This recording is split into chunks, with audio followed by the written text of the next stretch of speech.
5 nights 6 daysന് 2 country visit ചെയ്യുന്ന ഒരു plan ഞാൻ നിങ്ങൾക്ക് പറഞ്ഞു തരാം. അതും ഒരു കൺട്രി വിസിറ്റ് ചെയ്യുന്ന ഒരു കോസ്റ്റിൽ. കേരളത്തിൽ നിന്നും most of the flights Phuket പോകുന്നത് കോലാലംപൂർ വഴിയാണ്. ഇത് കുറച്ച് സ്മാർട്ടായി യൂസ് ചെയ്ത് കഴിഞ്ഞാൽ ഒരു കൺട്രി പോകുന്ന കോസ്റ്റിൽ 2 കൺട്രി നിങ്ങൾക്ക് വിസിറ്റ് ചെയ്യാൻ പറ്റും. അതായത് ഫുക്കറ്റ് മാത്രം പോകുന്ന ഫ്ലൈറ്റ് കോസ്റ്റിന് നിങ്ങൾക്ക് മലേഷ്യ കൂടി കവർ ചെയ്യാൻ പറ്റും. പ്ലാൻ എങ്ങനെയാണെന്ന് ഞാൻ നിങ്ങൾക്ക് എക്സ്പ്ലെയിൻ ചെയ്തു തരാം.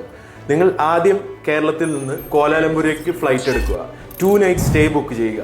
അവിടെ നിങ്ങൾക്ക് Genting Island, Batu Cave, KL tower, Petronas tower, Putrajaya മുതലായ സ്ഥലങ്ങൾ കവർ ചെയ്യാൻ പറ്റും. അടുത്തൊരു ഫ്ലൈറ്റ് നിങ്ങൾ കോലാലംപൂരിൽ നിന്ന് ഫുക്കറ്റിലേക്ക് ബുക്ക് ചെയ്യുക. ഇവിടെ നിങ്ങൾ 3 nights സ്റ്റേ ബുക്ക് ചെയ്യുക. ഇവിടെ നിങ്ങൾക്ക് Phuket city tour, Phi Phi island tour, James Bond island tour. ഇനി നിങ്ങൾക്ക് ജെയിംസ് ബോണ്ട് ഐലൻഡ് ടൂർ ഇഷ്ടപ്പെട്ടില്ലെങ്കിൽ അഡ്വഞ്ചർ ടൂറോ അല്ലെങ്കിൽ ക്രാബി ഐലൻഡോ വിസിറ്റ് ചെയ്യാൻ പറ്റും. ഇതിനുശേഷം നേരെ നിങ്ങൾ കേരളത്തിലേക്ക് ഫ്ലൈറ്റ് ബുക്ക് ചെയ്യുക. മറക്കാതെ ഈ ഒരു വീഡിയോ സേവ് ചെയ്ത് വെച്ചോളൂ. നെക്സ്റ്റ് ഒരു ട്രാവൽ ഈ രീതിയിൽ പ്ലാൻ ചെയ്യാം. ഈ ഒരു പാക്കേജിനെ കുറിച്ച് കൂടുതൽ അറിയുവാൻ താല്പര്യമുണ്ടെങ്കിൽ താഴെ മെൻഷൻ ചെയ്തിട്ടുള്ള വാട്സ്ആപ്പ് നമ്പറിൽ മലേഷ്യ ഫുക്കറ്റ് എന്നൊരു മെസ്സേജ് ഇട്ടാൽ മതി.